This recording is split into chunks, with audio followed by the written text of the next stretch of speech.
All right, guys, welcome into this live edition of the Vawlin Out podcast. I am Grant Williams, and joining me this time back again from his much-needed vacation, we've got Jordan Mountcastle with me. How are you doing, brother? Buddy, I'm just glad to be back. Right, glad man. to see everybody. It's going to be a fun one today. We have got a jam-packed show for you guys here today. We're going to be revealing some brackets that we have all filled out. Joining us currently on the show, we have got Andrew Lyon from Locked On Gamecocks, Gamecock Digest, Jordan Moore from Fox Sports Knoxville and Channel TN. We have Christian Sykes from the Crimson Crossover, Corey Swan from the Up at Noon podcast, and Ben Young from the Jungle Auburn podcast. How are you gentlemen doing today? Doing great. Well, thank you guys for joining us here. So, guys, like I said, we're going to be going through some brackets, just kind of talking about the picks that we've made, where we think our teams are going to go. Like I said, we've got a couple of different guys. We've got an Auburn guy, a Bama guy, and a Carolina guy on here. So, got a little bit of everything. But without further ado, guys, we're just going to kind of jump in and go over what we've got on these brackets right here. So, Jordan, this first one is yours, Jordan Mountcastle. Kind of talk me through how you got to your Sweet 16. What upsets do you have brewing and everything like that? Man, I'll tell you what, that Drake over Washington State game, that was one. I don't necessarily call that an upset just because I feel like that 7-10 bracket, we talked about it before earlier. It's really deep, man. It really is. But that I like Drake. I've watched them a few times this year. BYU, that's a team I think everybody needs to be watching. I don't disagree. That UNC matchup there with Michigan State. I was just going to put MSU, but and let people guess. Guess which one was the real MSU? I would have been right one way or the other. St. Mary. I wanted to take them over Bama, but I just couldn't. New Mexico, though, that's a good sleeper team right there. That is a solid sleeper team, I think. Mm-hmm. Baylor. I think they'll handle Colgate. Nevada, Arizona, that could be a better game than what people think. I hope we don't get Peacock down here in the Midwest. Creighton and Oregon, man, I watched them the other night and kind of make their run through the Pac-12 tournament. They kind of impressed me. They played decent ball. Mm-hmm. Sanford over Kansas, man, they come out and just sometimes, man, they just don't look good in the first round, and they've been notorious for getting beat by teams that they should not in the first round. Agreed. Gonzaga's just Gonzaga. I think they'll at least make it through round one. Mm-hmm. TCU's a solid team out of the Big 12. Hard to not take a Big 12 team. Ain't that the truth? Purdue's Purdue. I hope we get that rematch for them. We owe them one. We do. We owe them one. Marquette in Florida. Man, I wanted to take Florida to make a deeper run, but after watching that boy the other night, man, that's going to be a big loss for him, I think. NC State, Kentucky. That's one that it would not surprise me if NC State got them. Would not in the least bit. Wouldn't surprise me either. Guys, also joining the show right now, we have our friend Peter Bartell from Fansided. Pete, how you doing, man? Hey, guys. What's up, Petey? So, Jordan, great picks right there. I kind of see everything that you got going on right there. Let's move on to the next one. Andrew, you're up next. How did you get to your Sweet 16? What matchups do you have, and what upsets do you kind of see brewing on the horizon? Yeah, well, guys, looking at the Eastern region, I think this is pretty much going to be a chalk region. You got some really good teams here: UConn, Auburn, obviously BYU, and Illinois. I kind of agree with Jordan. I got a sneaking suspicion that Drake is going to come out firing the first couple rounds. I got them as sort of like a Sweet 16 surprise as a number 10 seed in that region. But again, everything else pretty much a chalk with Illinois. San Diego State getting a slight upset over Auburn seeding wise, and UConn.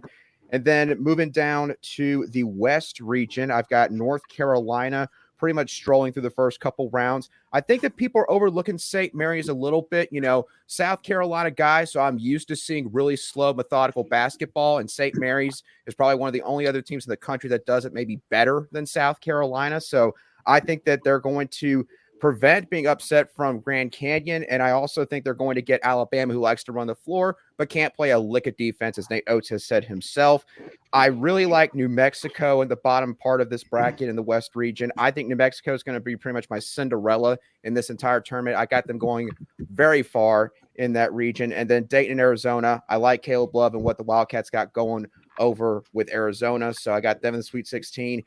Midwest region, I think this is going to be a very chaotic region to say the least. I think that Tennessee going to have an easy time against St. Peter's and whoever gets out of that Texas, Virginia, Colorado State mess right above them.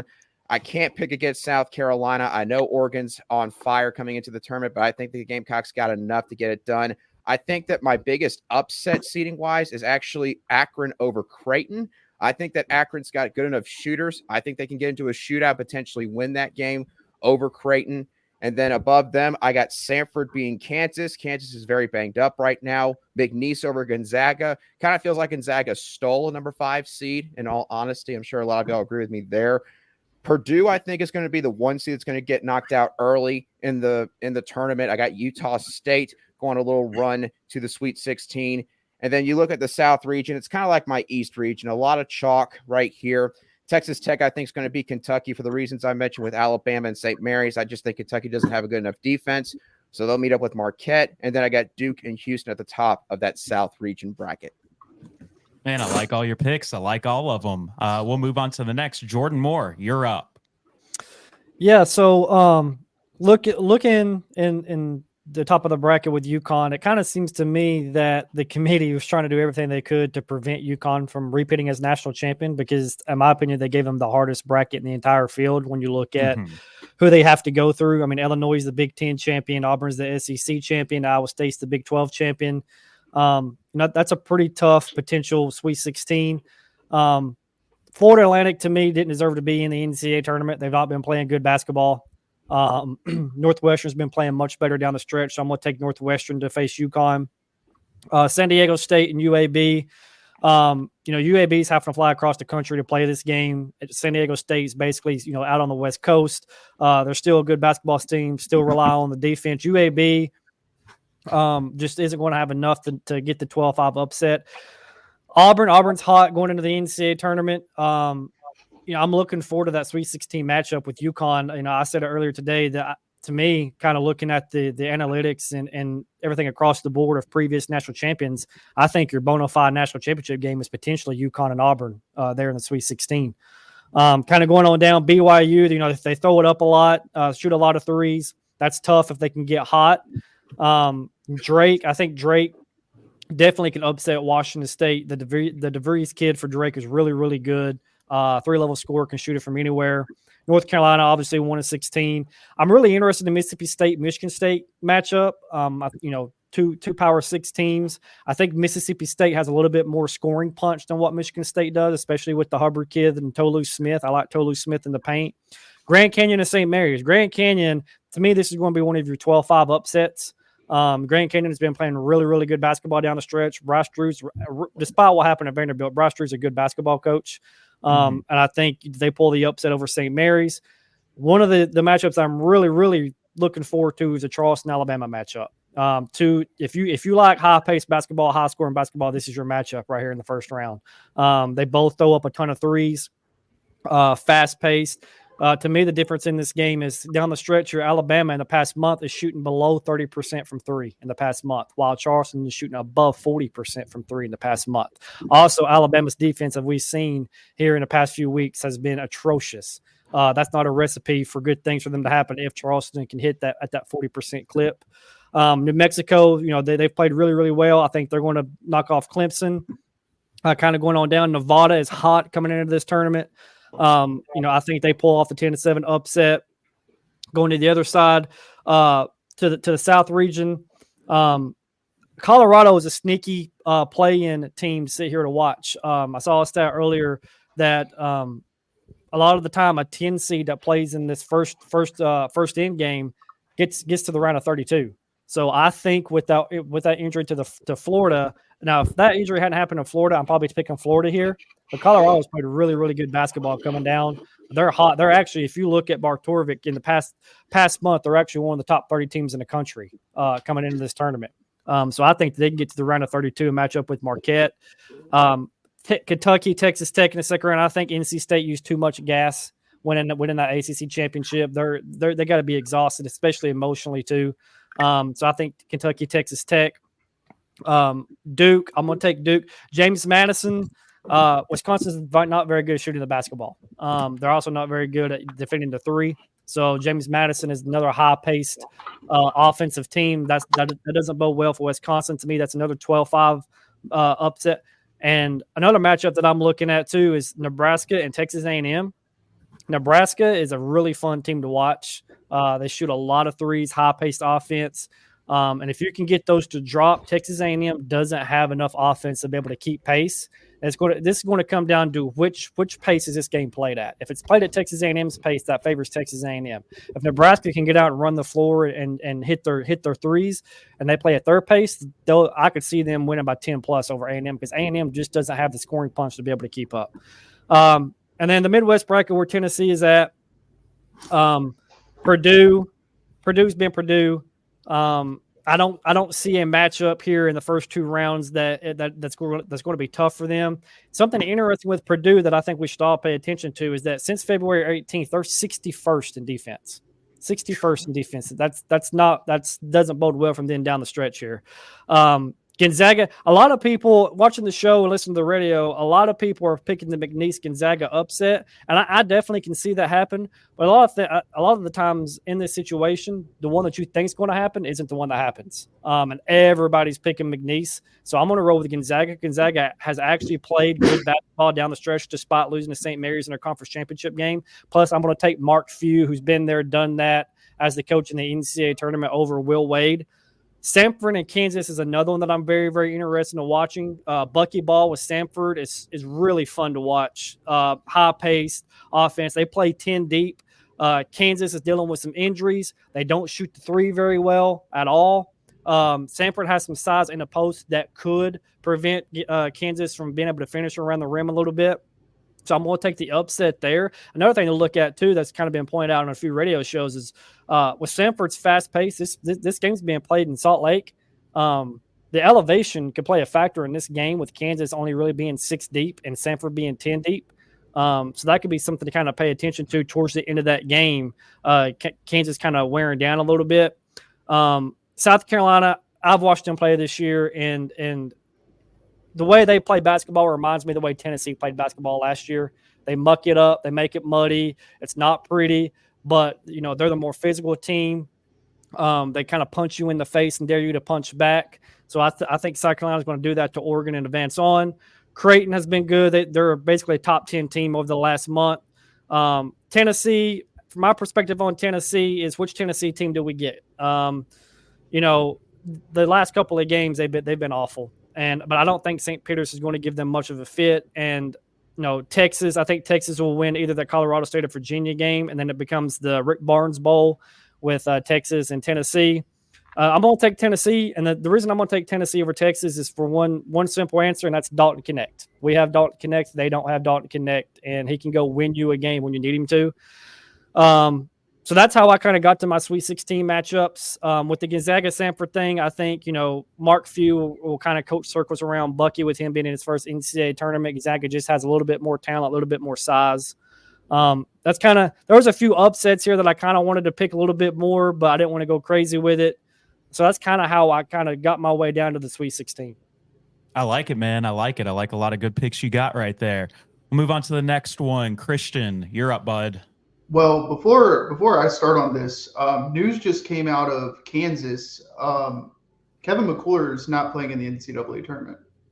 Oh, well, I think a lot of brackets are busted. Bracket already busted. Yep. Yeah, Self said that they're shutting down Kevin for the tournament, and they said that he practiced full strength, or they practiced full strength with Dickinson, but Kevin's not going to play for the NCAA tournament. So. I don't know if that changes anyone's predictions for their brackets, but thought I'd give you guys just that 6-man rotation just became 5. Yeah. So I'm just going to start, and I have mine up on the screen next to me. So I think UConn, the best team in the country, obviously the number 1 overall seed, have a real opportunity to go back-to-back. Obviously in this bracket, I picked them to go back-to-back. And I just want to preface this for everyone listening.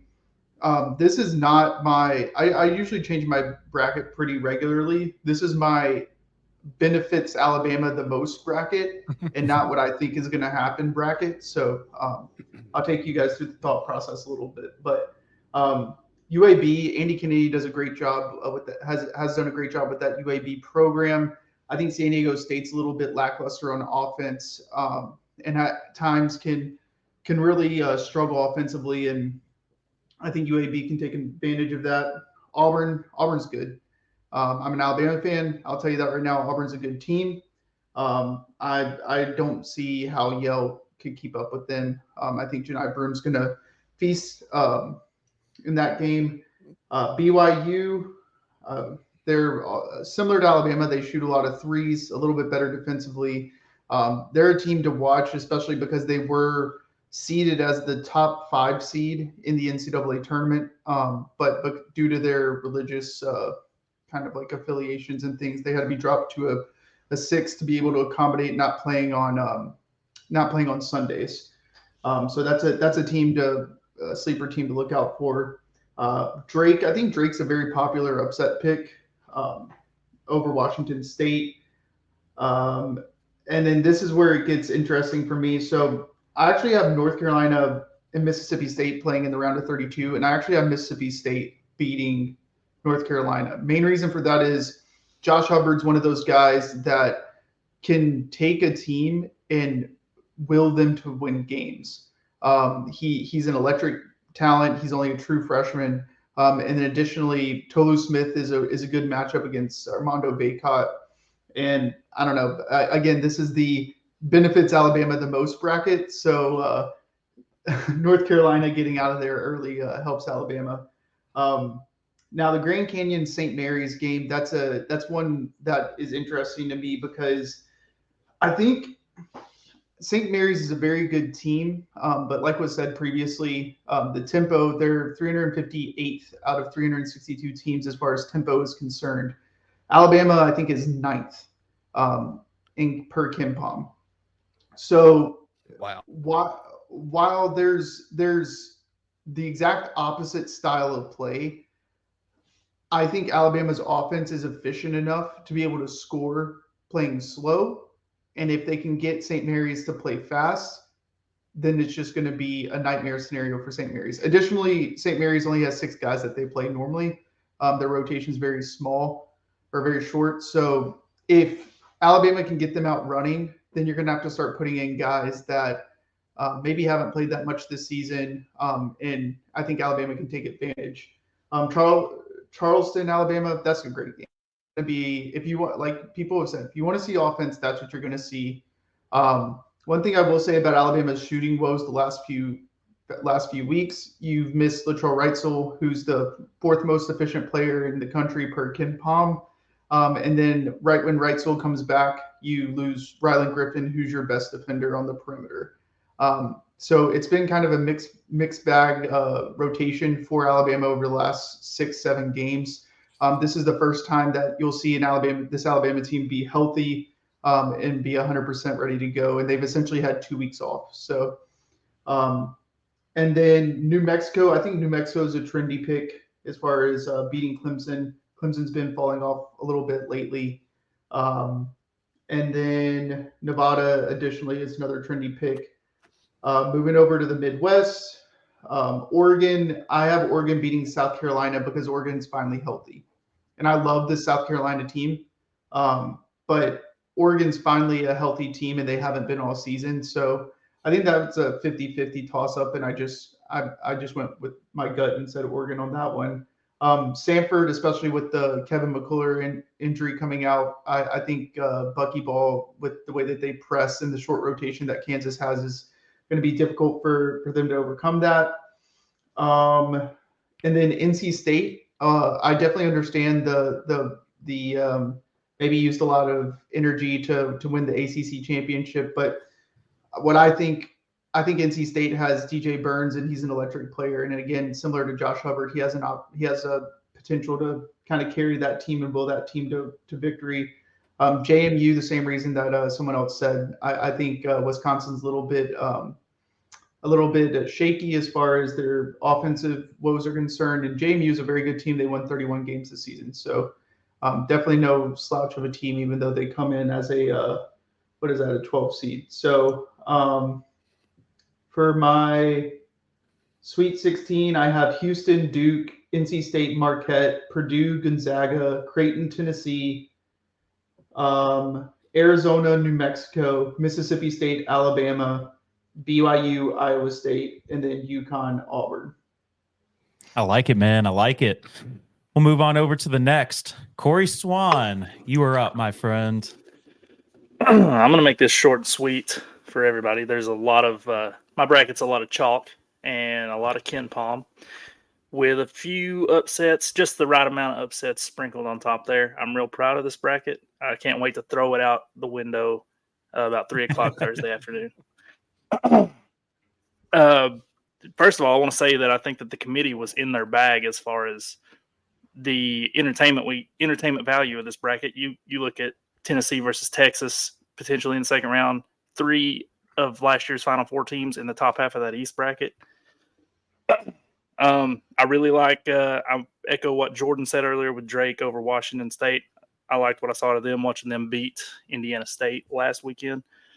I waffled a lot with Mississippi State and Michigan State. Ultimately, I picked Tom Izzo to move on there. New Mexico over Clemson is a favorite. Well, not a favorite, obviously, but a favorite upset, if that makes any sense at all. Houston, Texas A&M in the second round. I think Houston's the best team this season. James Madison over Wisconsin. I like that upset a lot. Colorado moving on over Florida. I've actually got them in the Sweet 16. Kentucky getting beat by NC State in the second round. I know I'm kind of riding the hot hand with NC State. McNeese over Gonzaga. I know it's super popular to pick. It's everybody's favorite. I'm going to roll with that one as well. Oregon over South Carolina. They won the Pac-12 tournament. I'm going to pretty much pick any team that just won their conference tournament. Got Texas getting beat, so we don't get that Rick Barnes versus Texas matchup in the second round. And then the rest of my bracket's pretty much chalk.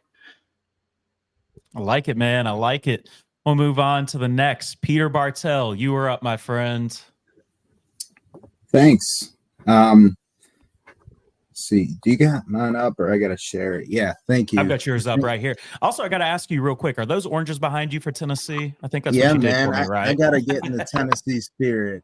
There you go. GBO, my friend. GBO, since Cuse ain't in it, Syracuse guys is my team. So shout out to the SEC, man. Eight bids, ain't that a record? It's close if it's close. Not. Yeah. Ties a record from 2019. It's amazing, man. And I think on top of that, I'll get to my bracket, but South Carolina and Mississippi State were picked bottom of the barrel for the conference. That's just how wild, and I love it, man. I love it. Arkansas, you had to figure was going to be up there. We're not, so good stuff. UConn and FAU, thank you. Grant or Jordan, you filled this out for me either way. Thank you. I'm a millennial and don't have a working printer, so no worries, man. Appreciate it. Got you. FAU I had just because it's right. FAU, they made the Final Four last year. UAB's had a great season. Honestly, San Diego State, obviously making the Final Four last year, had a great one. I just kind of see, like, not that they're down, they're more down than last year, right? Whether you agree with that logic or disagree, that's why I picked it. You could argue the same for FAU over Northwestern compared to last year as well. But I picked FAU, right? So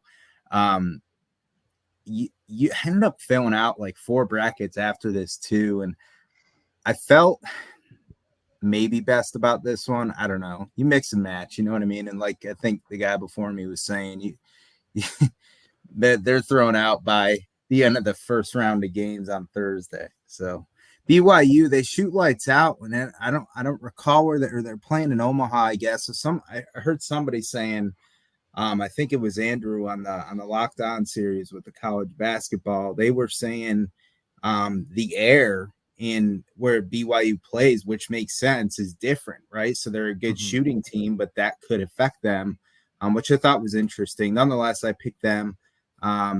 Big Ten. I hate the Big Ten. Therefore, Morehead State. Sorry if you don't love that logic, but that's my logic. Carries over from football. So Drake, great team this year. Washington State kind of, rounded into form late. Iowa State is killing it, right? Especially late in the season. So pick them over South Dakota State. UNC over the 16. Mississippi State turned it on this year, like we talked about. Dude, I don't know about you guys, but like Michigan State, 14 losses. I can't get past it. You got a team like Indiana State. Sorry, go ahead. It doesn't seem right. Like Michigan State should not have that many losses. Yeah. Right. But why are they in? Brand? Tom Izzo? Yeah, that's what it is. Yeah. Izzo for sure. I don't know, like you got a couple of you seem to follow a little bit closer, but Indiana State was a top team that came to my mind as a snub because they didn't win their conference tourney. They lost in the final, I think in overtime, right? Yeah. Indiana State got screwed in this whole bracket. FAU shouldn't be in, Michigan State shouldn't be in over a team like Indiana State.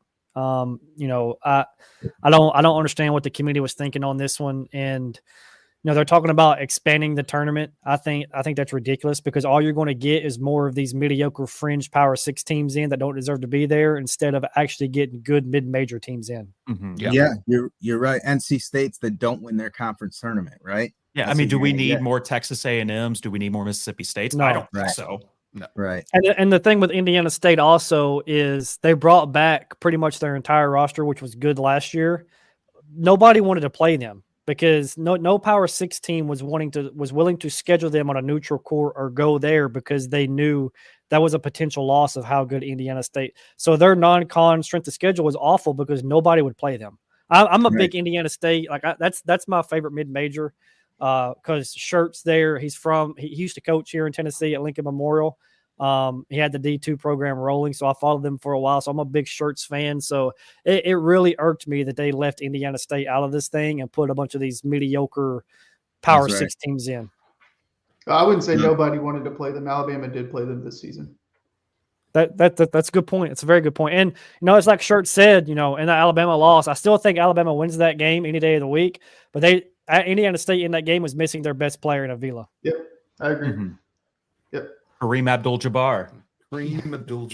Yeah. Very fortunate that he was in jeans that game. And their two worst losses in the middle of their conference schedule, they were missing one of their starters, which is one of their best players also.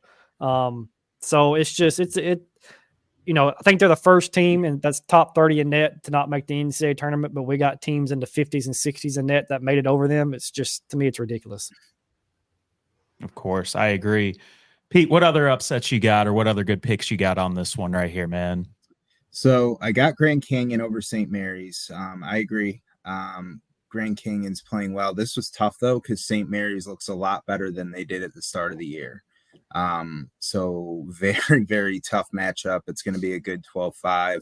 Bama, I do have beating College of Charleston. I just don't have them get far. You can see that there. And then I have Grand Canyon beating Bama. New Mexico, Eddie House and Jamal Mashburn, 2 NBA names you probably all know. Their sons are both on that roster. Good team too, and Clemson's been Clemsoning up and down. So New Mexico State it is. Baylor over Colgate. Colgate, though, being a Cuse fan, they played us early season. They played us tough. So I almost picked them, but on the counter, I'm like, well, they played us tough. We ain't nothing to write home about this year, right? So therefore, I went Baylor. Nevada over Dayton. I went the counter here because Dayton, I think, is the more, traditional name, especially when it comes to the big dance. So therefore went Nevada. Logic doesn't always make sense, right, in a lot of these brackets, but I'm not going by KenPom necessarily for any or all of these in this bracket, but sometimes you just kind of go with somebody made a point earlier. Okay, like it's supposed to be Zaga. Yeah. So should it be Zaga?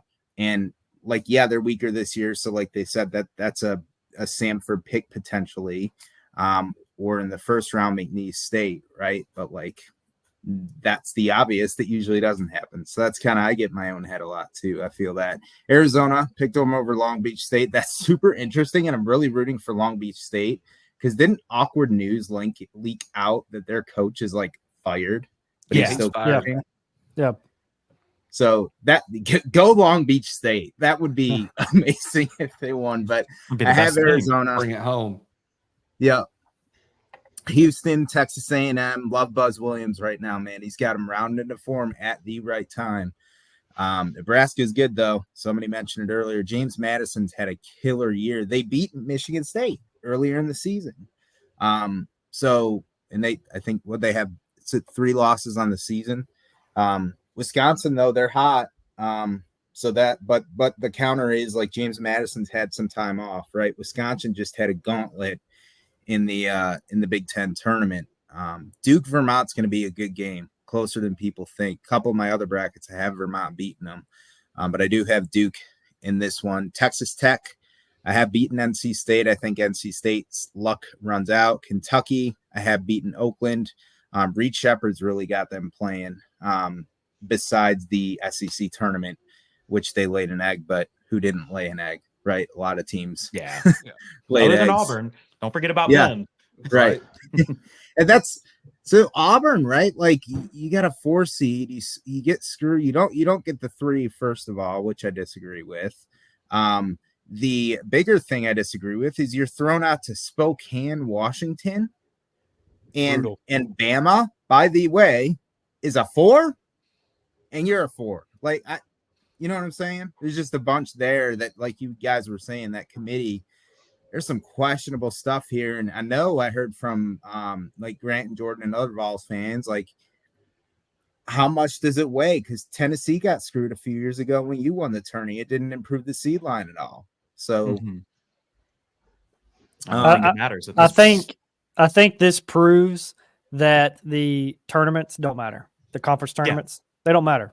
Well, except that to rest is to rust. You see a lot of these teams that come out of nowhere win their conference tournament and stay hot through the end of March Madness. Correct. Yep. Auburn example in 2019. Yep. I'll rephrase that and say the Sunday games on the conference tournament don't matter because they had the brackets filled out at midnight. Why is the SEC even doing it on Sunday anymore? They should be doing it on Saturday. Yeah. Well, Tennessee got screwed 2 or 3 years ago when they should have moved up a seed line for winning the SEC championship. They didn't. Auburn, there's no reason Auburn should be a 4. Like they're closer to a 2 than they are a 4. Yeah. Well, Yeah. Well, I'll say this, a couple of things. One, the reason why they don't move it to Sunday or Saturday is because of the TV deals with ESPN. Yeah. And then as far as Auburn is concerned, there's not been a top 3 seed ever in the history of the NCAA to get a top 3 seed with less than 500 quad 1 record. And Auburn's only won, I think, after the Florida game, 3 quad 1 games. That's the telling sign. And the reason why Alabama didn't drop is because of their strength of schedule. We had an opportunity to talk to Greg Byrne, who's on the committee last week, and he said that he's the biggest proponent for strength of schedule.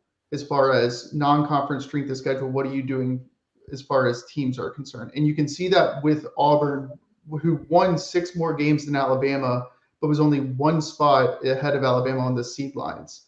As far as Alabama was the 16th overall seed, Auburn was the 15th overall seed. Auburn's non-conference strength of schedule was extremely low. And on top of that, they played the 14th most difficult schedule in the SEC this season. So while they did win 27 games, how much of that factor is into how the quality opponents that they played and the quality opponents that they won games in? Alabama and Auburn have the same amount of Q1 games that they won. Go ahead, Jordan. I'll say this as far as the strength of schedule thing. To me, it's kind of like with the Iowa State thing. People were talking about they didn't deserve a 1 because they're non-conference strength of schedule. They won the Big 12 championship and they knocked off the number 1 team in the country. And look at how many quad 1 games they won. So I mean, they were still really, really good and won a lot of quad 1 games and racked those up in the in their conference. And And the quad one thing between Alabama and Auburn is Alabama won one more quad one game than Auburn. And, they split the regular season series, and Auburn goes on to win the conference championship. To me, like if we're going to have conference tournaments, then the conference championship should matter. Yeah. Winning a conference championship should matter. And right now, especially in the SEC, it seems to me that it doesn't matter at the end of the day, because they have these brackets filled out by midnight on Saturday night, and then they just kind of pack it in. Yeah. And I don't agree. I said it when I first started talking. I think the committee screwed this entire bracket up. I think C lines and where they have teams playing and the way they put teams in certain brackets, they screwed the whole thing up. And there's got to be a better way to, and the NCAA kind of came together and they created the net, yet they didn't even go off their own creation, because they left out Indiana State, who's top 30, and they put a Virginia team in who's, I think, in their mid 50s. They created this thing, and then they just completely ignored it, went off something else. It's just that's the problem that you get into when you have humans on a board who all have different opinions and different outlooks on things, trying to fit teams in. There's not a really any type of, in my opinion, consensus of who the best teams are, which, in my opinion, I think you should get Ken Palmer and you should get Mark Torvik in a room together and let them figure out a bracket. And I will guarantee they'd come up with a better bracket than this committee does. I agree. Absolutely. Yeah. Pete, do you have any more points you want to make on yours? So I'll summarize it real quick. Yeah, I understand and I agree they messed it up. For Tennessee fans, you got to be happy with your draw. I'll say that. Oh yeah. I posted an article on X. I didn't think they were making it far, because somebody said it earlier. They have Connect. I don't see anything consistently beyond Connect like I do in Auburn, game after game if he's shut down. However, the way it is set up, man, is phenomenal. So I just go Vols all of a sudden. I think they can make a serious run based on, I think it benefited them. And yeah, they play St. Peter's. St. Peter's don't have Shaheem Holloway. So I know a lot of people are going to go Peacocks and all that. It ain't the same team. So you're right on kind that. of my one remaining point. Okay. All right, we're going to move on. Ben, you're up next. And also congratulations on that championship on Sunday. I know we all just kind of crapped on it for a little bit, but congratulations for it, man. It was a fun game to be at. It felt like an Auburn home game in Bridgestone. Hey, listen, you can argue with the wall if you want to take away that championship. You can try to nerf it all you want. We're hanging the banner, baby. Hang the banner. Same way my bracket is a little bit of a homer bracket, but I've also wanted to make some choices because, they don't call it March Madness for nothing, and absolutely crazy things happen. So to start off my Sweet 16, I probably have the craziest pick of anybody in this room. I got Florida Atlantic beating UConn in the second round. Ooh. I don't know how they're going to do it. I don't think the matchups go well, but I do know that UConn's three best players all average 31-plus minutes a game. Depth matters in March, and matchups matter in March. And that's why I think Auburn can definitely make a run to the Final Four. Back in 2019, which I'm wearing our throwback 2019 jerseys from that season, we started off in the first round with New Mexico State. Not exactly a giant in basketball, but they had won 25 consecutive games going into March, and we won that game by a single point. Then we had to go through Kansas, North Carolina, and Kentucky, three of the bluest bloods in college basketball to get to the Final Four. So at this point, there is no road that looks too tough for Auburn to get there. I'm a big fan of the way both Illinois and Iowa State are playing. Obviously, they both won their conference tournaments, so I think they're going to go a long way in March. I think North Carolina and Alabama both have incredible offenses. If they can get to the Sweet 16, that is going to be a marquee matchup to watch. It's going to be a lot of fun basketball. I'm a big believer in Baylor. Baylor's got a decent amount of depth, and they got one of the best players in this tournament, in Jacoby Walter. He's a very real possibility to be a lottery pick. And although the Dayton Flyers weren't able to take care of business and win the A-10, they were playing some of their best basketball right up until that championship match. So they're one of my big surprises to make the Sweet 16. This news about Kansas might have me rethinking this bracket, but I'm a big believer in matchups in March, and Hunter Dickinson is a player that not a lot of teams have an answer for. I mean, I don't think Kansas wins 18 games without him on their roster this season. And I think he's going to be the answer when they go up against Purdue, because Purdue is a one-man wrecking crew. If you can get around Edey now that I believe Braden Smith, is that his name? Their combo guard, they got hurt, but Purdue's also hurt, and they're missing a key part of their starting rotation. the Midwest is my most chalk bracket because I just went 1, 2, 3, 4 for that Sweet 16. They're all quality teams. They can all shoot. You're not going to face a team in the NCAA tournament that can't play pretty good defense. And so where it's going to shine through is, can you score? And I think all 4 of those teams, Purdue, Kansas, Creighton, and Tennessee, can all score in bunches. And you're going to need to go on those kill runs of 10-0, 11-0, 12-0 to make sure you stay advancing. My South bracket is probably my messiest. I'm riding that NC State high, coming off 5 wins in 5 days. I've got NC State running some upsets.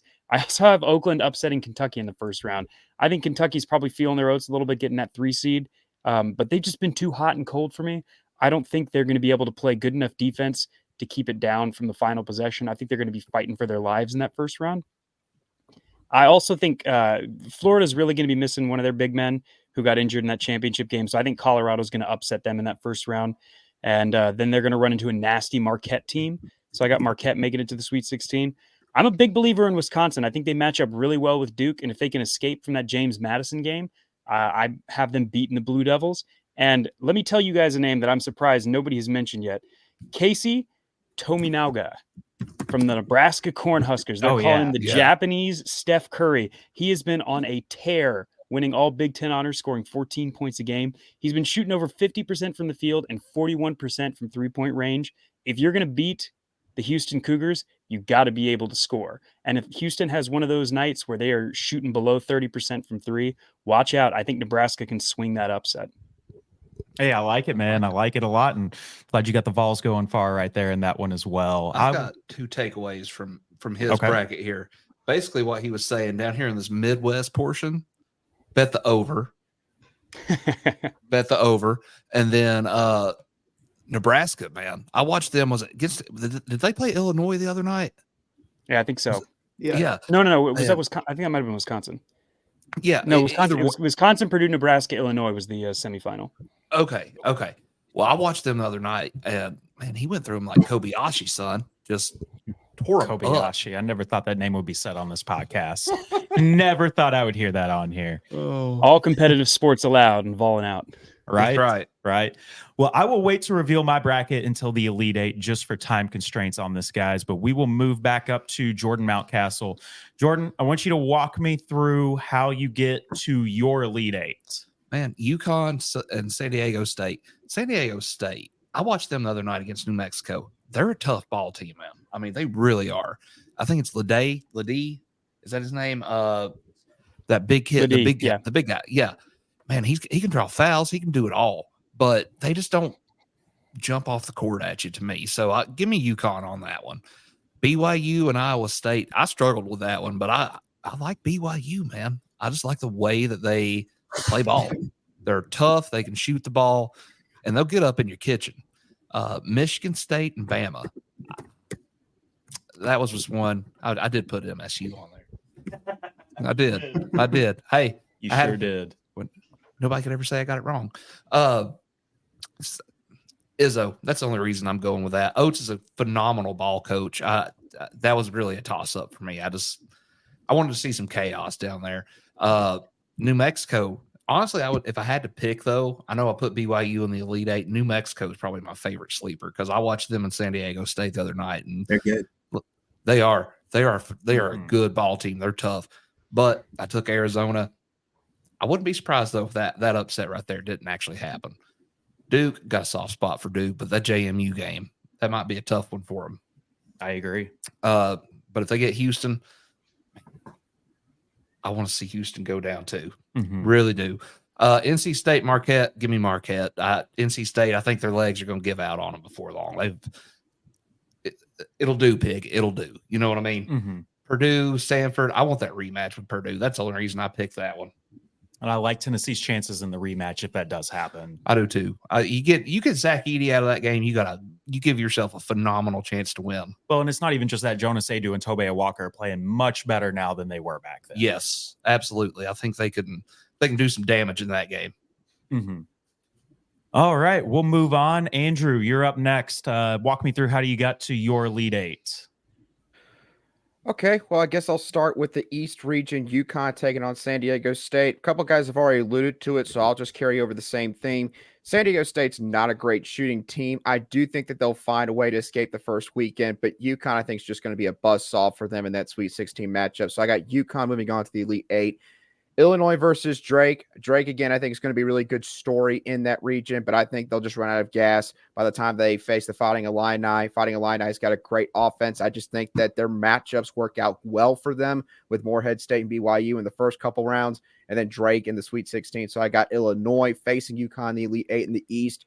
Moving on to the West, North Carolina St. Mary's. Again, as much as I love to watch great defense, at some point you do have to be able to score. And St. Mary's, I think, smaller rotation, second weekend, facing a North Carolina team that, by the way, is out for blood in this tournament, to be honest with y'all, because they didn't make it last year. And they have a lot of guys still remaining on that roster from that national runner-up squad that they had a couple years ago. And I weigh that heavily when I look at North Carolina. So I think they move on to the Elite Eight. New Mexico, Arizona. I think New Mexico, they're going to upset Arizona and make it to the Elite Eight to match up with North Carolina. I love that offense. I think the matchups that they have set up well for them. Clemson is the pure definition of a roller coaster. Baylor, offensively oriented. I think they can win a shootout there. Same deal with Arizona. A lot of teams getting a shootout, it seems like, in the Pac-12. So I got New Mexico facing North Carolina. The Midwest, Tennessee, South Carolina. It hurts my Gamecock heart to say it, but I just think that Tennessee, defensively speaking, not even talk about Adult Connect, Tennessee's defense is phenomenal. They're one of the few teams this season that has really been able to get South Carolina out of sorts at times. The Gamecocks were able to hit timely shots in Knoxville. They couldn't make it happen in Columbia. Jonas Aidoo is one of the few front court players that I've watched this year that can really match up well with South Carolina in the front court. So I think that puts them over the top there and into the Elite Eight. Utah State, McNeese, I think that's just one of those WTF Sweet 16 matchups in this bracket. And I got Utah State pulling it off there over Will Wade and the Cowboys over there in Louisiana. Marquette and Texas Tech. Tyler Kolek is a phenomenal player. Marquette's been one of the best teams all year long. Only reason they don't get enough talk is because of UConn existing in the Big East as well. So I think they move on to the Elite Eight. And then Houston, Duke. I just think that Houston matches up well with Duke. Duke, I don't think, has enough outside shooting on their team. And with a younger front court with Kyle Filipowski, with Jamal Shed and those guys, I just think the Cougars are going to have too much defensively, and they move on to the Elite Eight to face Marquette in the South region. Hey, I love it. I'm glad you picked Tennessee on that one, too. Hope you're trying to win some points with Vol Nation right there, right? I like your smart point too much now. Marquette's slept on. You're right. I agree. Because of UConn. So Big East is Creighton's in there too, right? That's a great conference. Oh yeah, it's a great conference. I'm jealous as Cuse used to be in the old Big East, and now it's like the Big East is still killing it. They revamped themselves, and they're good stuff. Oh yeah. Also, somebody mentioned earlier, sorry, but the they picked FAU over UConn, and that's definitely eye-opening pick to many. However, I can see it. What if last year, FAU could have easily been UConn last year, right? And if that does happen, do they keep riding that momentum into this year? You know what I mean? And had the kind of season that UConn had. So, an upset, but good stuff on that. Absolutely. Jordan Moore. How do you get us to your Elite Eight, man? I'll start with the East bracket, and I'll kind of refer back to what I said when we were breaking it down to the Sweet 16. Just my personal opinion, and I've struggled with this all day. I've went back and forth. I was even going back and forth before we got on here. To me, your national championship game is UConn or Auburn. The winner of that game, to me, in my personal opinion, is going to be your national champion. When you look at, all the data from Ken Palm, from all these previous, national champions and where they fail analytically and everything, these two are at the top of both of those, all those data points. And it comes down to Broome and Klingen. To me, it's a coin flip. Auburn is playing some of the best basketball in the entire country, especially since the end of February. But to me, I'm going to take UConn here, and I could change my mind in the next 30 seconds and take Auburn. I think that's how good of a game this is going to be. And then going on down, looking at getting BYU into the Sweet 16. Illinois is 174th in defense right now since the 18th of February. And as we talked about earlier, BYU shoots lots out of the ball. So I think they can get to the Sweet 16 there, but then run into a really, really good Iowa State defensive team and a defensive team that was really good at defending the three ball. And as we just saw, they shut down Houston in the Big 12 championship game. So I think that puts Iowa State over the top. I think their defense is suffocating. North Carolina, I think they're, right there, just a tier below UConn and Iowa State as one of the best teams in the country. RJ Davis is unbelievable. Baycott is really, really good. I think the talent just takes over in that Sweet 16 matchup against Grand Canyon and carries them into the Elite Eight. Baylor, Arizona will be a really, really good basketball game. A lot of scoring in that game. I'm going to take Arizona. It's out west. It's going to be played in Los Angeles. That's basically going to be a home game for the Arizona Wildcats. Caleb Love, I think, is the difference maker in that game. He's an unbelievable guard. And then go over to the South bracket. Houston, I've struggled. I'm like with a lot of the guys on here. Like, I can see Houston losing early, or they're going to make a run to the Final Four. And I think it was Ben that said earlier, if the three ball's not falling for them, Houston's in trouble. They're not good at shooting the ball inside the arc. They get a lot of their points from offensive rebounds.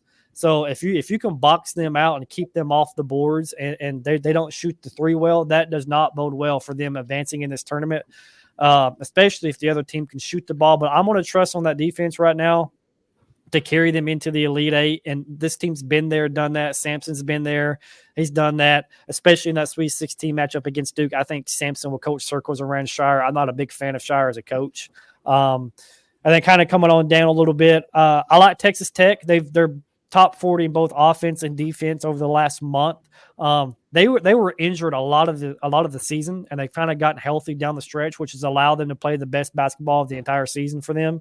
So I think that another key here is this portion of the bracket is played in Dallas.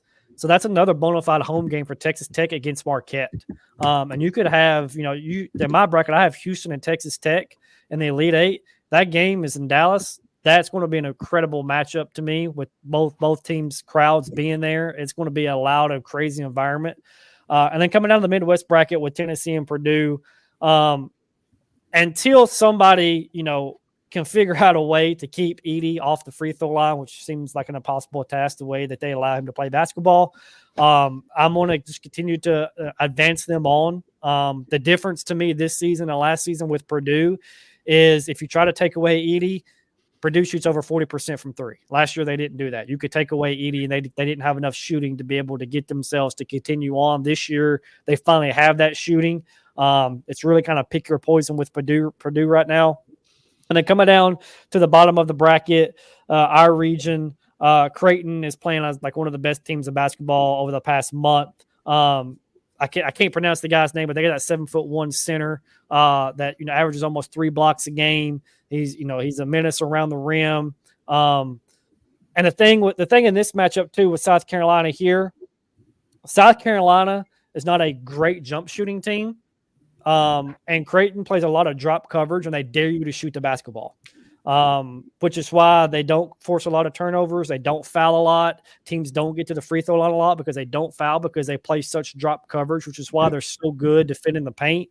And if South Carolina's shots aren't falling, that's not a good recipe for them in the Sweet 16 matchup against Creighton. So I'm going to take Creighton. And then the Tennessee matchup there, as a Tennessee fan, I could talk on here for the next 30 minutes on my opinion on Tennessee and what they could not do.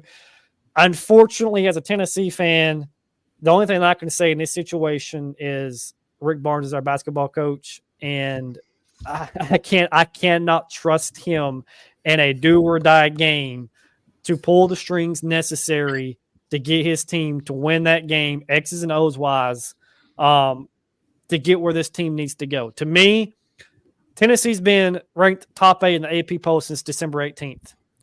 If they don't make the Elite 8, it's a failure. You're a top 8 team all year long. If you don't make the Elite 8, it's a failure of a season. To me, at the end of the day, this has been a big discussion in the Tennessee fan base, and I'm sure Ben, the Auburn guy will love this.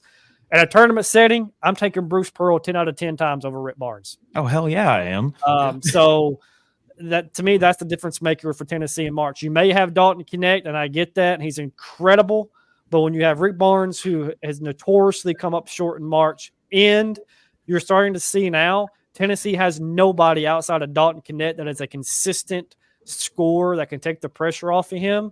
And one of the things with Tennessee in this Creighton game is 5 out of 8 of Tennessee's losses this season have come against somebody who has a big physical 5-man and slows the pace down and punches Tennessee in the mouth.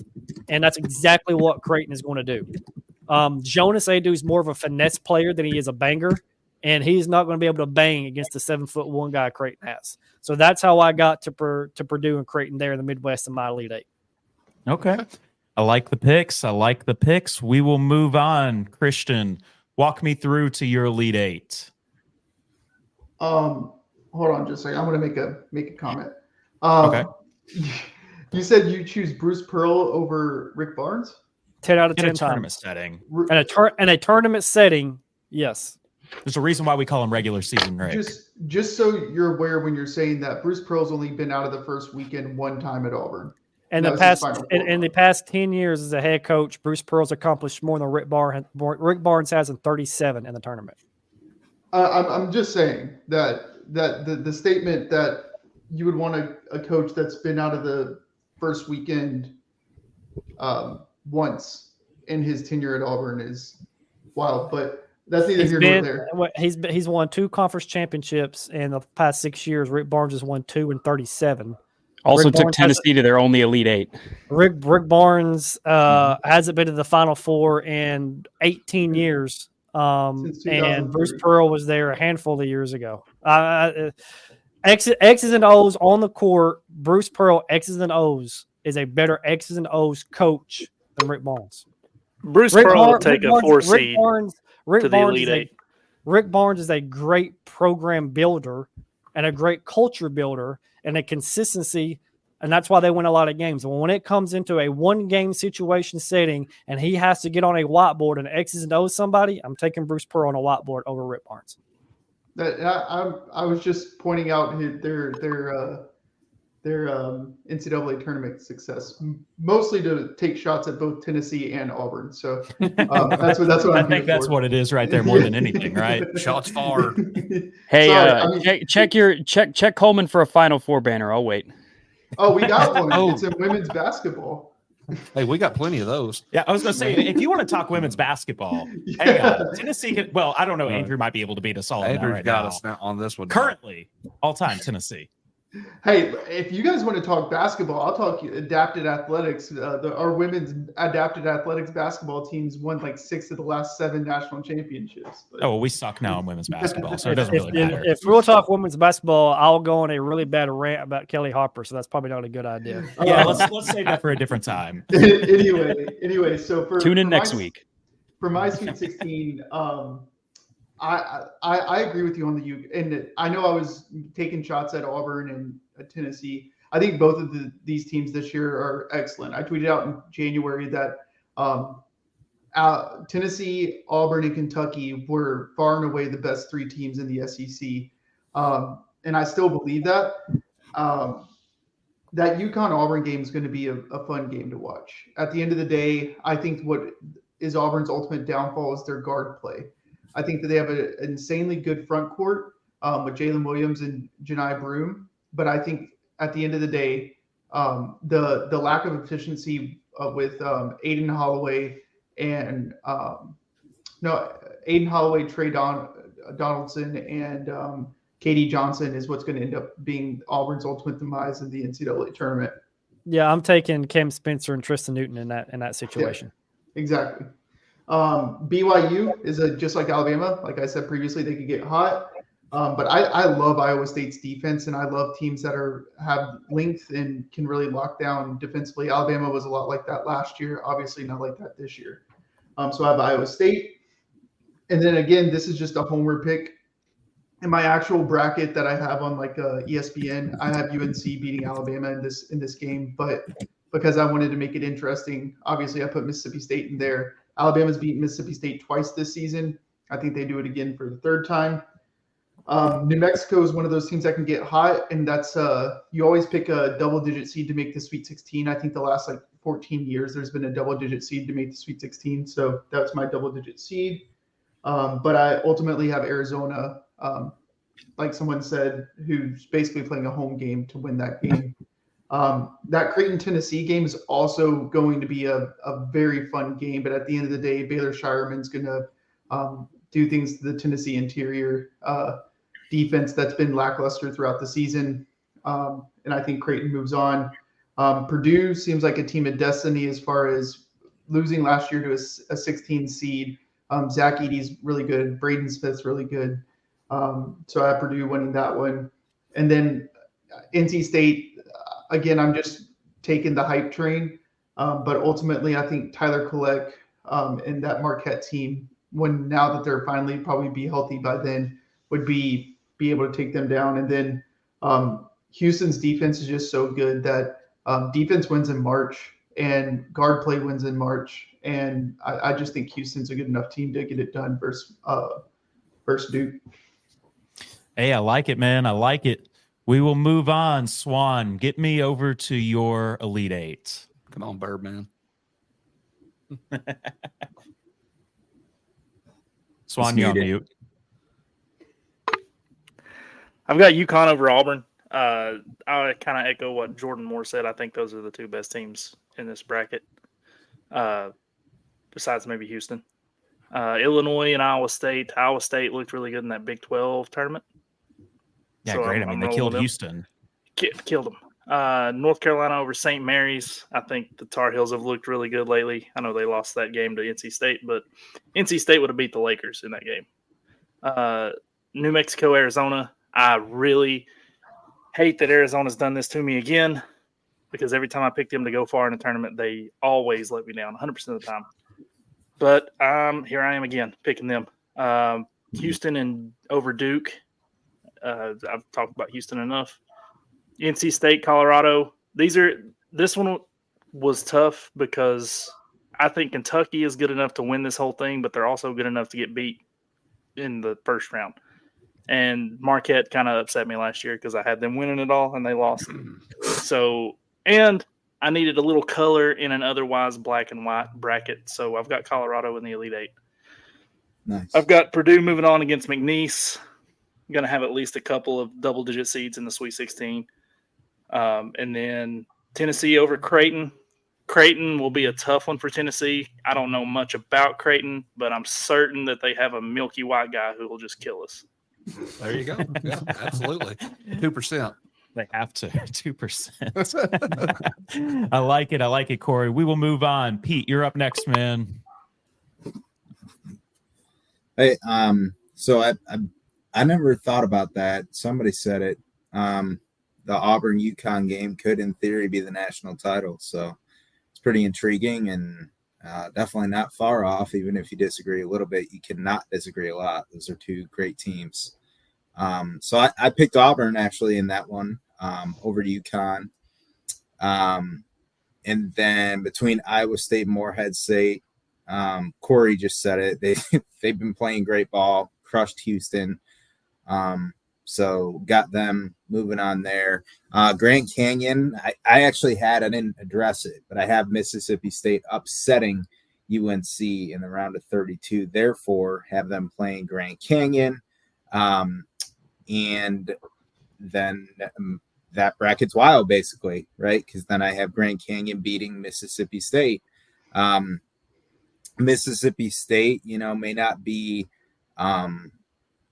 experience in the tournament, neither is Grand Canyon, so I kind of see that game as a toss-up. Mississippi State the round before, focusing obviously more on who wouldn't want to beat North Carolina, especially when it's supposed to be in the tournament. So Baylor I have getting by New Mexico, and then beating Nevada in the round of 16. I have Nevada upset in Arizona.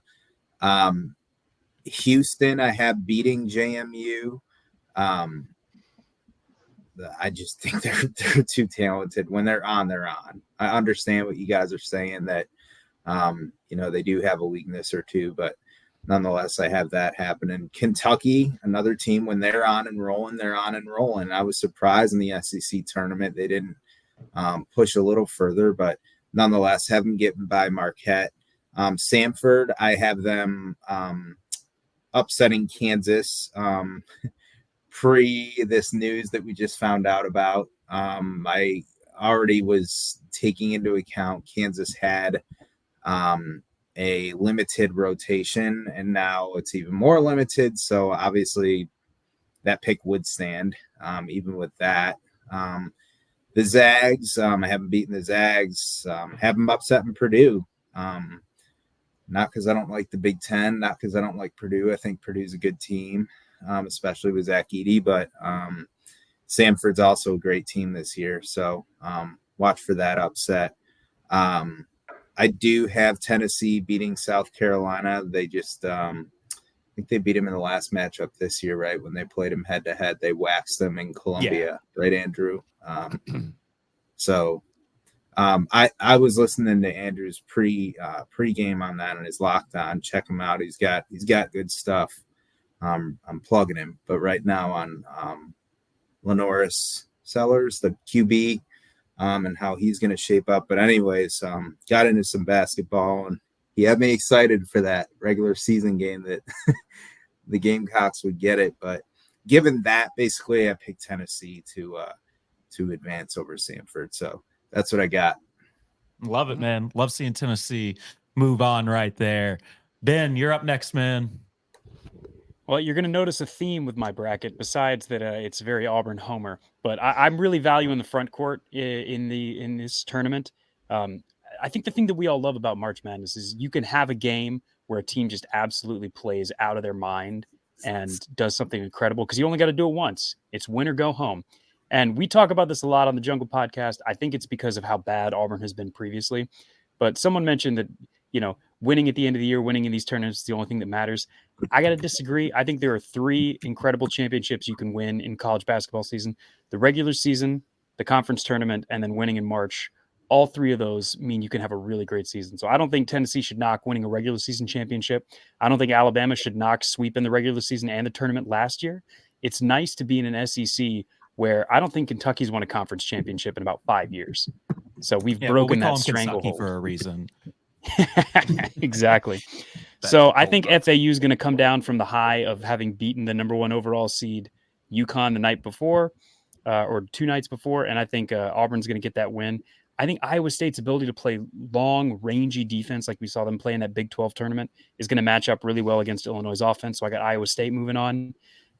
I think that Alabama has the offense to go all the way, but I think it's their defense that's going to be a struggle, just like it has been for them all year. I think Cormac Ryan, they're not going to have a guy that can run him off the 3-point line.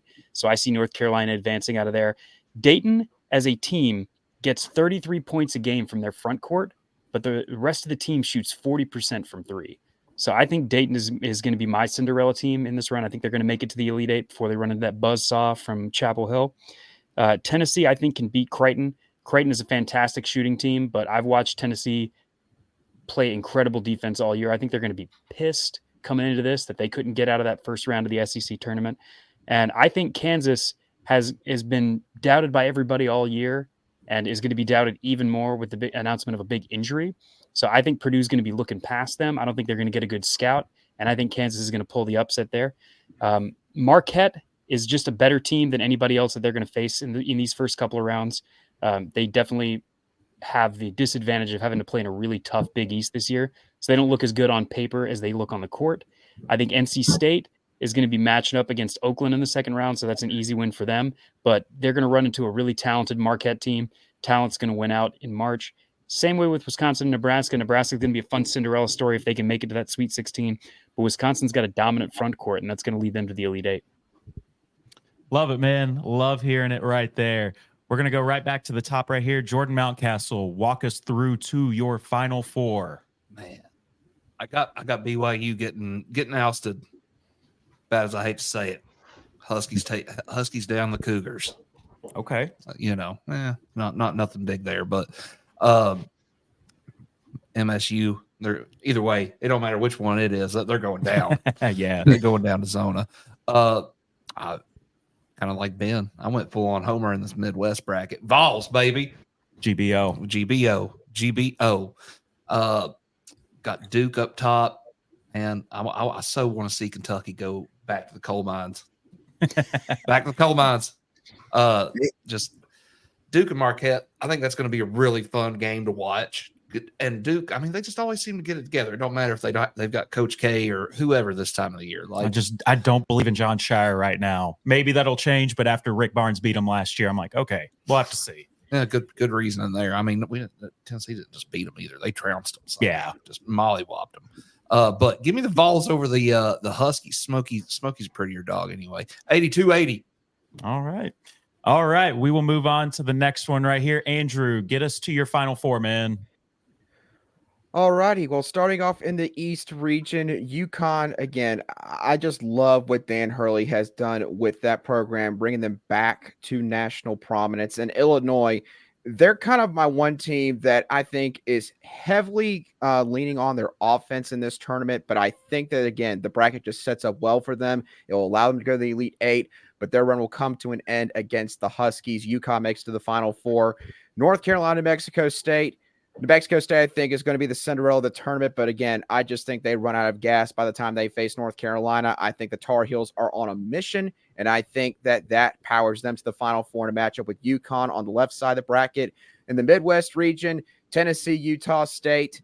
I think that Tennessee fans, if they get told they're facing an 8 seed or lower from the top part of that bracket, you're going to love every single bit of that. Dalton Connect has enough offense and gets enough help from a very experienced volunteer squad that gets them to the Final Four. And then Marquette and Houston, I just think that Marquette, again, I think that they're being overlooked in that South region, and I think that they're going to have enough firepower to get past Houston.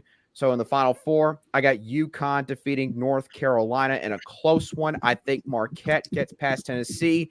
The Big East, I think they're going to be throwing a bit of a party when the national championship game takes place. I got UConn and Marquette facing off. And I think for the first time since 2006 and 07, I want to say, I might be a year off on that, I think that we'll see the first back-to-back national champion since that time period. Give me the UConn Huskies winning it all. Okay. I like it right there, man. We'll move on to the next. Jordan Moore. Yeah, UConn, Iowa State. I think Iowa State's defense, will suffocate BYU to make it UConn, Iowa State. I think UConn is to find out the best team in the country. They're healthy. They're playing like they're the best team in the country. They went out. They won the Big East championship, as we talked about earlier with Newton, Spencer, and Klingon. That's a really hard trio to be able to slow down. So that, to me, that pushes them into the Final Four. Down at the bottom, North Carolina, Arizona. To me, that's a bona fide home game for Arizona. Caleb Love playing his old school. That's kind of a little revenge factor there. So to me, that kind of pushes him over and Arizona over to be able to get into the Final Four. Going to the South bracket, kind of breaking this bracket down. I'm kind of really big into the analytical, statistical aspect of it, and I've hung on to the boundaries of what Ken Palm puts out there of your past national champions going all the way back to 1999 and the criteria that they fit. So that's kind of how I got to my Final Four, is whittling that criteria down to see who actually fits that national championship top criteria to do it. Houston is one of those teams playing in Dallas. They're basically going to get a home game. I think they're going to be ticked off the way they lost that Big 12 championship game. That's going to motivate them to play, even harder on defense, and they'll figure it out on the offensive end, in my opinion, and get just enough done on the offensive end to be able to get them to the Final Four. And at the bottom of the bracket, with me, taking Creighton to upset Tennessee, I got Purdue and Creighton there in the lead 8. To me, I think the story is going to be Zach Edey and Purdue and Painter finally getting this program back to a Final Four. Edey winning the National Player of the Year. As I mentioned earlier, Purdue finally has the shooting to be able to go with the post presence of Edey. He's pretty much unstoppable at this point, which to me, has me taking them over Creighton to get to the Final Four, to have my Final Four as UConn, Arizona, Houston, and Purdue. Okay. We will move on to the next. Christian, you are up, my friend. So I have UConn, Iowa State. I think UConn's by far the most talented team in the country, and you can kind of see where this is going if you can see my bracket. So I have them in the Final Four, and then Alabama, Arizona. Again, I don't, just so people are listening and so you guys understand, I don't think Alabama's getting to the Elite Eight at all. I think in my actual bracket, I have them losing in the round of 32. But for conversation purposes, let's just throw them in the Elite Eight. But I think Arizona is just too talented. Their offense is too good. And Alabama's defense is ultimately going to be their downfall in this scenario that I've somehow concocted. Then Purdue, Creighton, that's going to be another offensive game. But like someone just said, Zach Edey's going to do what Zach Edey does. If I was 7'5", I'd be as good as Zach Edey is at basketball. That's all I'm going to say on that point. But I just think Purdue's, again, similar to UConn, maybe like a team of destiny in regards to last season, how they ended up. And then Houston, Marquette, that's going to be a great game. I think really good offense versus really good defense. But ultimately, like I said prior, defense wins championships. Defense wins in March, and I got Houston in the Final Four. Okay. Give us your championship game as well. We're doing that with this segment as well. Okay. I have UConn, Purdue. Again, I think those have been the two best teams all season, with Houston being theirs as well. And ultimately, I think UConn goes back to back. Okay. So we got a couple saying UConn's going to repeat back to back for the first time since the Gators did in the early 2000s. You know, the thing about his bracket, though, it's not far-fetched for Alabama to make it to the Elite Eight. I don't think it is. I think the Alabama team's still good. I really do. They've had a couple bad games, but I mean, they can shoot lights out whenever they're on, and when they get on, they're on. There's no questions asked there. If UConn, I've been saying this, in this show, if UConn and Auburn is what I'm saying is your bona fide national championship game, the runner-up of what I want to see is what he just had. What I had is I want to see UConn Purdue. I want that to be, if Tennessee's not going to make it to the national championship game, I want it to be UConn Purdue, because that matchup, those two coaches, Edey versus Klingon, Braden Smith versus Cam Spencer and Newton, that would be must-see TV for a national championship game on a Monday night. I agree. You guys were talking about Danny Hurley earlier. Wasn't he at Arizona State before UConn? That's Bob's brother. Oh, okay. Yeah. Bobby Hurley used to coach at Buffalo, and Nate Oates was an assistant before Bobby went to Arizona State. And both those guys worked for our guy, Danny White. But where was Dan Hurley before UConn? Rhode Island. And he did good there. Yep. Mm-hmm. Well, the guy's done well everywhere he's been. Yeah. All right, Christian, I like you. Go ahead. Shaheem Holloway is another one. I wish Seton Hall got in, talking about, I guess, arguably a snub, but he'll get there. Oh, he will. It's not just going to be St. Peter's for him. He'll get another team there eventually. Yeah. But Christian, I like your picks right there. Corey, get us your Final Four in your championship game, man. Well, I got UConn moving in over Iowa State simply because of the fact that they did it last year. I know it's not the exact same team, but the experience goes a long way in this tournament. I've got Arizona over North Carolina. They're going to do it eventually. Caleb Love gets revenge. Although I don't know if it's really revenge, right? Did they end on bad terms? Anyway, got Houston. They'll probably smack Colorado down here, and then Purdue versus Tennessee. The matchup the committee wants, right? The matchup we want, I think, as Vol fans. I'm going to take us. Maybe a little homerism, but I think we'll get them this time. Okay. Then I've got UConn versus Houston in the national title, and I'm taking Houston just to be a contrarian. I know a lot of people in my bracket pool are going to pick UConn, so Houston's just. I'm hoping Houston will win me some money. There you go. That's it. There you go. I mean, that Houston team, they're an interesting pick right here. They could go really far. Or they could be one of the first teams out. I mean, not in the first round. I don't think they're going to have an issue against Longwood, but if they get that matchup against A&M, I don't like their chances in that one as much. But either one of those two could take them down. Either one of them could. Nebraska or Texas A&M could, Yeah. or they could win the whole thing. There's really there's not much room for error for them, but you could say that about anybody this time of year. We'll move on to the next. Peter, you go ahead and go, man. Cool. Yeah, Auburn matching up against Iowa State. I got Iowa State staying on a roll. Sorry, Auburn, but I want the best for him too. I love Bruce Pearl. I think he's an awesome coach. He did awesome at Tennessee and awesome again at Auburn. So, gosh, to take a program like Auburn, I mean, it's a football school, right? It's like what Oates is doing in Alabama and the whole conference. We were talking earlier about like them, mailing it in before the Sunday championship games even happen. I mean, to be blunt, I just think they're biased against the SEC when it comes to basketball. I think, it's branded as a football conference and rightfully so, but the elevation is obviously there. The 8 bids is unquestionable. That's happened, but the seeding it's like they just kind of, maybe it's the Sunday thing. I'm not saying it's not, but I also think there's something to be said for it. It's just like, oh, whatever, it's the SEC. Like, not pay too much mind or attention to it. That's just my opinion. But I have I have Iowa State and Baylor matching up. I have Baylor beating Grand Canyon, so Grand Canyon's run comes to an end. And then I have Iowa State beating Baylor. On the other side, I have Tennessee beating Samford, so their Cinderella run ends to the Vols. And then Kentucky beating Houston. I think Kentucky keeps it rolling, unlike the SEC tourney.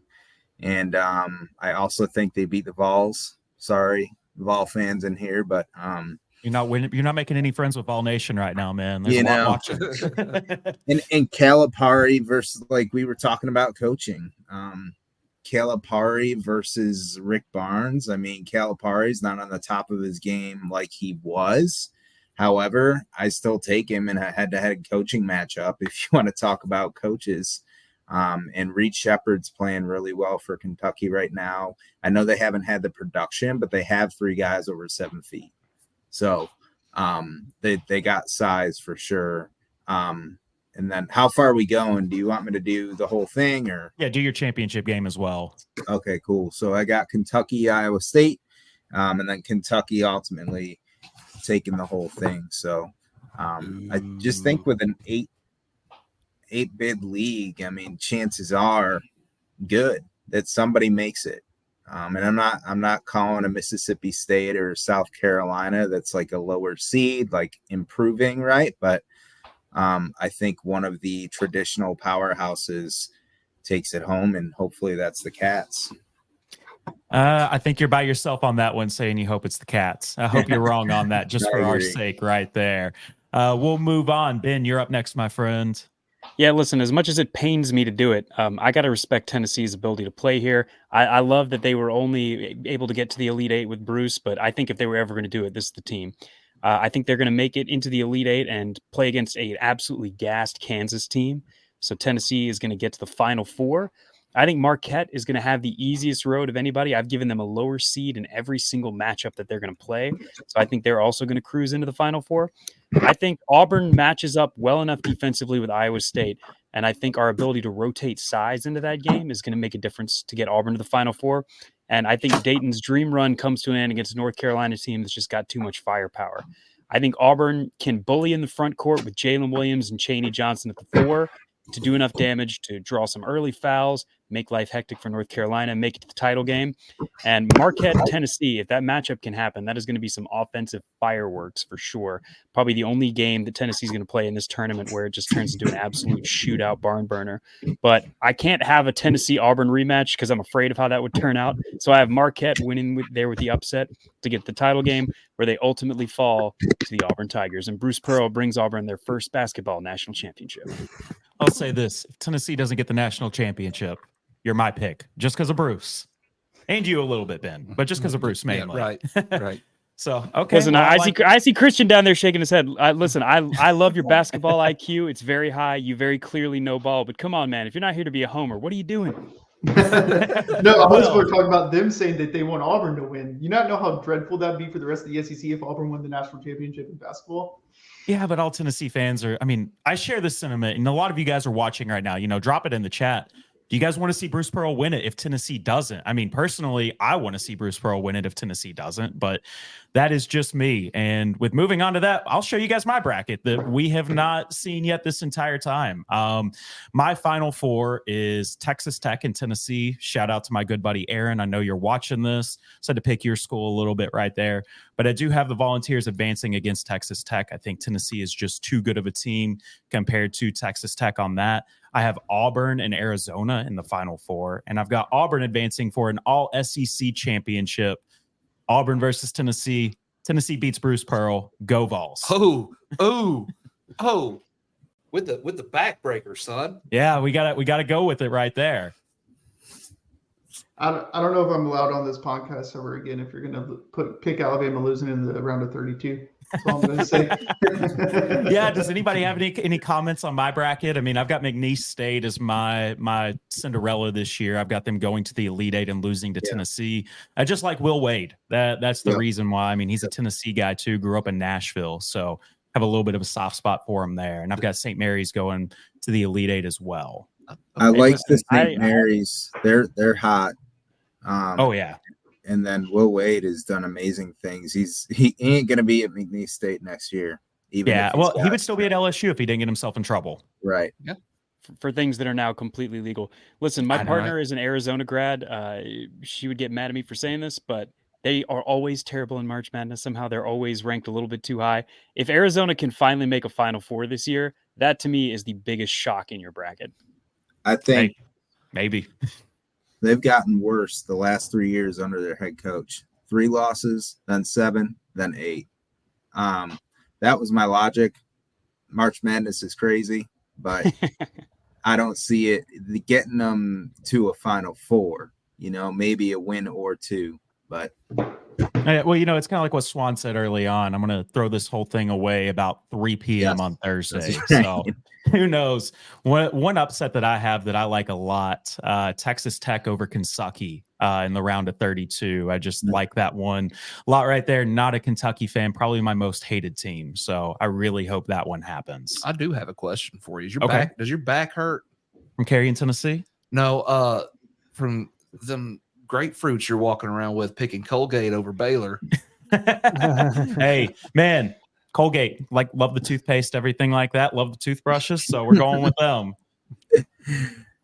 But 4 out of 5 dentists have them winning in their bracket. There we go. There we go. I like that right there. Well, guys, we'll open this up for discussions. What game does everybody like the most from the first couple of games that we're seeing right here in the first round? I really like the Sanford, Kansas kind of matchup. I like the buckyball idea. I'm a big Bucky McMillan fan. The way he's turned that Sanford program around, playing against, a blue blood in Kansas. The McNeese Gonzaga matchup that everybody's been talking about, I think that's a very, very interesting matchup. Will Wade versus Mark Few. Shahada Wells is one of the best players in the country that not a lot of people know about. I'll be very interested in that Colorado. I think Colorado wins tonight, and if they do, I think the Colorado-Florida matchup is very, very interesting, especially with the injury to Florida and Colorado playing well coming down the stretch. Nebraska A&M, as I mentioned at the beginning of the show, 2 different styles of play. Will be very interesting to watch to see which team can enforce their pace a little bit more. And then, I'm very, very interested, and I'm sure Christian is too, in the Alabama-Charleston matchup, just to see how that plays out and who's able to shoot the ball well, because I think that's what it comes down to. Both of those teams are going to shoot a lot of threes. So, whose team's the hottest is going to end up winning that basketball game. Absolutely, Christian. What matchup do you like the most in the first round? There's a lot of really good matchups. I think the one that is intriguing to me, it just from Alabama standpoint, is that Michigan State or Mississippi State game. I think that as far as for Alabama's advantages, you want Mississippi State to win because I think they match up better for against North Carolina than Michigan State does. So I'm intrigued on that. And then outside of that, I'm really interested on that South Carolina Oregon game, because you don't really know what you're going to get in Oregon. And I love South Carolina, and Lamont Pierce has done a fantastic job. Michi Johnson's amazing. But I just am intrigued to see what South Carolina is going to look like come, tournament time. And so that's probably the two that I'm kind of most interested in to just see, because I think South Carolina can make a run. I just am just so uncertain about what they're going to look like in tournament time. So those are my two. Very understandable. Flipping it over to South Carolina, Andrew, what do you like the most? In terms of South Carolina's region or just the whole bracket? Just the first games out of the first round. Which one's the most appealing to you? Gonzaga McNeese State, just sticking with the Midwest region, I think that's going to be a very interesting game. Again, Gonzaga, some people might feel like that they shouldn't have been on that 5C line. Like to play a little bit quicker, while Will Wade and the Cowboys, they like to play a little bit slower. I think that's going to be a very intriguing game. You look back at Alabama Charleston, I know that's already been brought up, but I mean, if you love seeing the 3 ball get shot a bunch, that's going to definitely happen in that game. And then St. Mary's Grand Canyon, that kind of seems to be a game that could really dictate how a lot of brackets turn out. And when it comes to that region, because some people have Grand Canyon going to like the Sweet 16, St. Mary's, if they win that game, then you're going to have the most contrasting styles if they end up meeting up with Alabama in the second round. So I think that region, just in terms of play style from multiple teams, that region probably intrigues me the most, along with the games that I've already mentioned. I like it. Swan, what do you like the most in the first round? Well, I mean, when you look at the seeding, right, the 8, 9s, and 7, 10 should be the closest games. And the odds that we get a Sweet 16 team out of those games are pretty high. I mean, it happens every year. A couple of games that I think nobody picked these upsets, I don't think. I think Vermont over Duke should be one that we watch out for. And Yale over Auburn. We've all sucked Auburn off this entire show. Yeah, you and wait till Ben leaves to say that. They've you earned wait till it. Ben leaves to say that. I know what you're doing. I'm not taking shots at them, but the Ivy League team, come on. We haven't had Ivy League magic in a while. Well, Princeton went to the Sweet 16 last year. Was that last year? Yeah. I already forgot. Oh, wait. We got beat by FAU and I stopped watching. Yeah, me and Swan were on FaceTime that night. Not too happy. So hopefully we're not doing that again. I was in the arena in Louisville, so trust me, Princeton fans were yapping at Alabama fans when they lost to San Diego State. So, well, hey, but maybe it's a trend. Maybe it's a trend. I'm not crazy. Okay. Yeah. Ivy League teams, Alabama State champs. Just kidding. Those Ivy League teams, though, man, they play really disciplined basketball. They really do. And that's what makes them so tough this time of the year. So I'm glad you brought that up. I've always been an advocate for the Ivy Leagues, the mid-majors, because you have to think about it. This is their Super Bowl, right? They don't have any one and dones like Kentucky.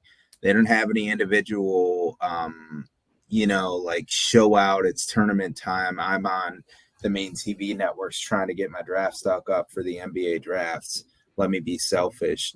This is team ball. These are guys that a lot of the time, the ones that are playing are juniors and seniors. They've been playing together for 3 or 4 years. NIL ain't really that much of a thing. You're not seeing as many transfers and such because they're not high profile names. So I really appreciate that statement.